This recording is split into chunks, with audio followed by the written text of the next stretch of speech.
Hello friends, स्वागत है आपका मेरे यूट्यूब चैनल में। आज हम ए और एन का प्रयोग करना सीखेंगे। देखिए कहाँ पर ए का यूज़ किया जाता है और कहाँ पर एन का यूज़ किया जाता है। एक होता है बेसिक रूल, जिसमें छोटे बच्चों को समझाया जाता है, पढ़ाया जाता है कि जो वर्ड्स वोवल से शुरू होते हैं, जैसे कि ए ई आई ओ यू, ये वोवल्स होते हैं। जो वर्ड्स इनसे शुरू होते हैं उनमें एन का यूज़ किया जाता है, और बाकी बचे होते हैं जो वो होते हैं कॉन्सोनेंट्स, उनमें ए का यूज़ किया जाता है। आइए देखते हैं हम कुछ ऐसे वर्ड्स। देखिए यहाँ पर लिखा हुआ है, तो बॉय जो है बी, बी से शुरू हो रहा है, वी होता है कॉन्सोनेंट्स, तो यहाँ पर ए लगेगा। गर्ल, गर्ल जी से शुरू हो रहा है, ये भी एक कॉन्सोनेंट्स होता है, तो यहाँ पर भी ए लगेगा। अम्ब्रेला, अम्ब्रेला देखिए यू से शुरू होता है, तो ये एक वोवल है, तो वोवल्स के सामने लगता है एन। और अनियन, अनियन में भी ओ से शुरू हो रहा है, ओ होता है वोवल्स, तो इसके सामने भी लगेगा ए एन, एन। देखिए जो ये रूल है वो छोटे बच्चों पर ही काम करता है, छोटी क्लासेस के लिए ही होता है। आप जब बड़ी क्लासेस में होते हैं तो ये रूल जो है काम नहीं करता। तो आइए देखते हैं बड़ी क्लासों के लिए क्या रूल होते हैं। देखिए यहाँ पर हमें हिंदी के स्वर और व्यंजन की ज़रूरत पड़ेगी।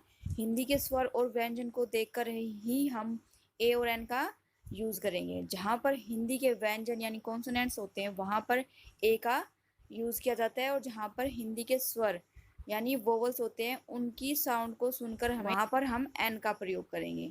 आइए देखते हैं कैसे। ऐसे आइए देखते हैं यहाँ पर जो कुछ वर्ड्स लिखे हुए हैं इनको बोलकर देखते हैं कैसे। देखिए पहले हमें देखना है जो वर्ड लिखा हुआ है वो शुरू में जो साउंड निकलती है वो व्यंजन है या स्वर है। आर, देखिए ये एस से शुरू होता है लेकिन इसको बोला जाता है आर, तो इसकी जो साउंड होगी वो आ से शुरू होगी। आ जो होता है हिंदी का स्वर होता है, तो यहाँ पर लगेगा एन। ओनेस्ट, ओनेस्ट भी एस से शुरू होता है, लेकिन जो हम बोलते हैं उसको ओनेस्ट बोलते हैं। ओनेस्ट ओ से जो है बोला जाता है, तो इसमें भी जो ओ है हिंदी के स्वर में आता है, तो यहाँ पर भी एन लगेगा। पेन, पेन में प आता है बोलने में, और व्यंजन में प होता है इसलिए व्यंजन में लगता है ए, तो यहाँ पर लगेगा ए। वीक, वीक में व आता है, व्यंजन में आता है व, तो यहाँ पर लगेगा ए। तो इस तरह आपको जो वर्ड लिखा होता है उसकी साउंड को पहचानते हुए, उसकी ध्वनि को पहचानते हुए ए और एन का यूज़ करना है कि व्यंजन जो होते हैं, हिंदी के व्यंजन जो होते हैं वहाँ पर ए, और जो हिंदी के स्वर होते हैं बोलने में जो आते हैं वहाँ पर एन का यूज़ किया जाएगा। आइए और वर्ड्स देखते हैं हम ऐसे कुछ, जैसे कि यहाँ पर लिखा हुआ है यूनिवर्सिटी।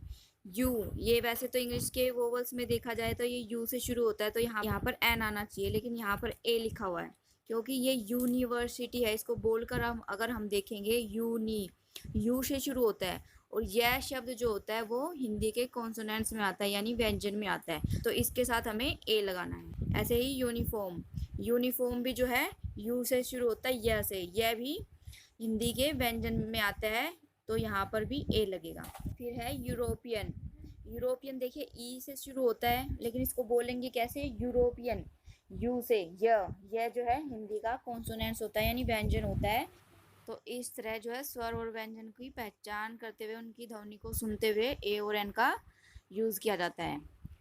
थैंक यू फ्रेंड्स, अगर आपको मेरी वीडियो पसंद आई है तो लाइक शेयर कमेंट कीजिए और मेरे चैनल को सब्सक्राइब कीजिए।